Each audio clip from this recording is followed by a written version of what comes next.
The end of days has come. You and 3 buddies revamp different types of forklifts to run on alternative energy.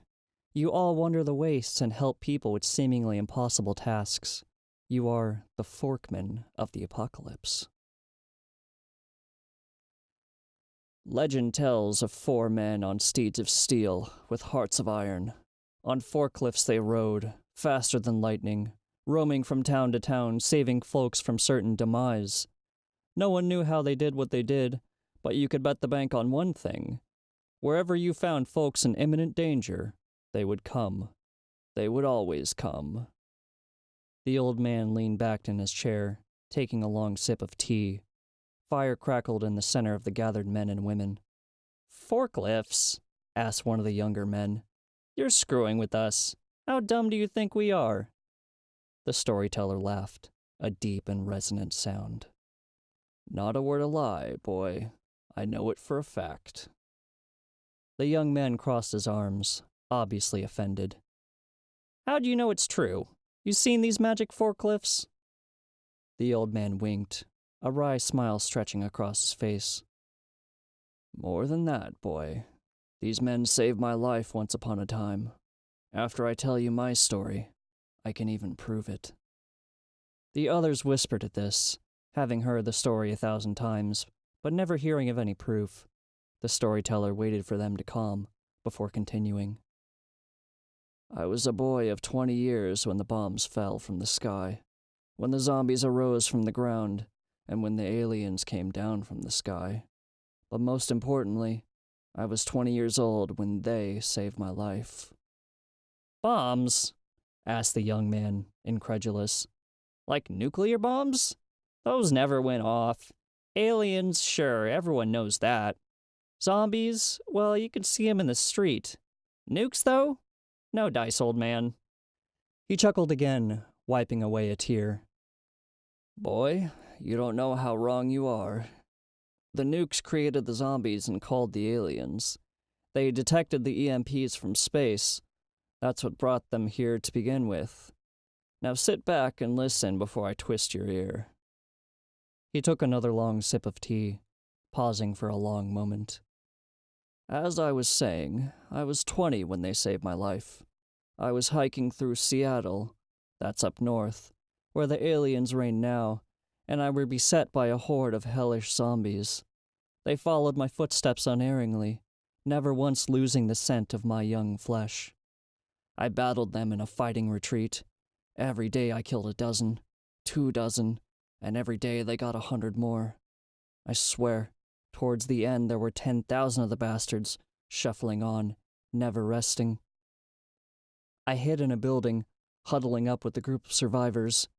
Damned luck struck me then, as the building shuddered, metal groaned, large chunks of concrete tumbled from the ceiling. It sounded like the death throes of some giant, a dying god trying their best to take as many with them as possible before its life were snuffed out. The group of survivors, ragged and worn, huddled in a corner of the room. With every groan and quake, they winced as a group, shying away from their now inevitable deaths.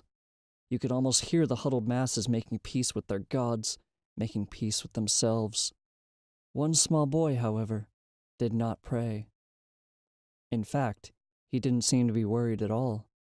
That's because he knew that they would come. They always came when times seemed most dire.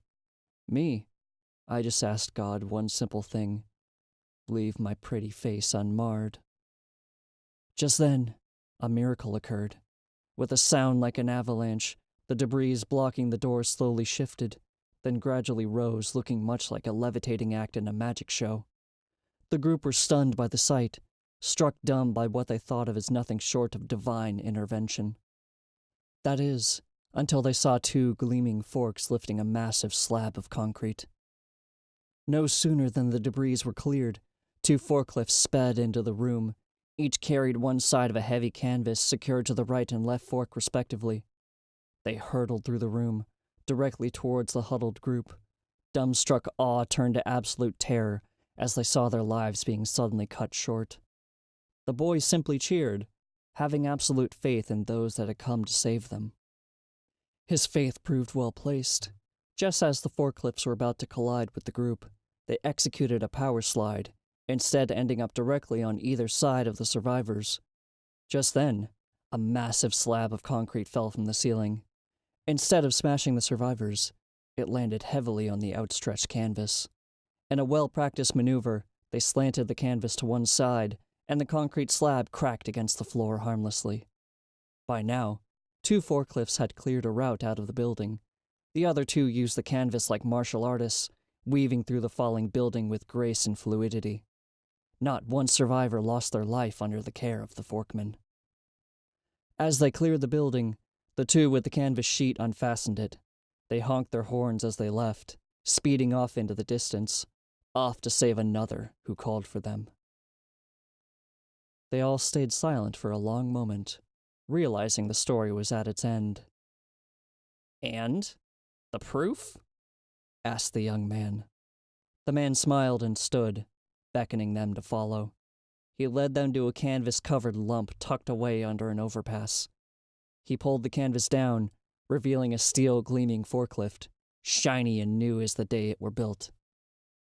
"But how? You weren't one of them, right?" asked the young man. The old man smiled. "Not then, but later. That happened when we faced the gods in Ragnarok. Then again, that's a story for another time." This story was written by Sir Lemon Cakes. Read by a bag of Vicodin. Thank you for listening.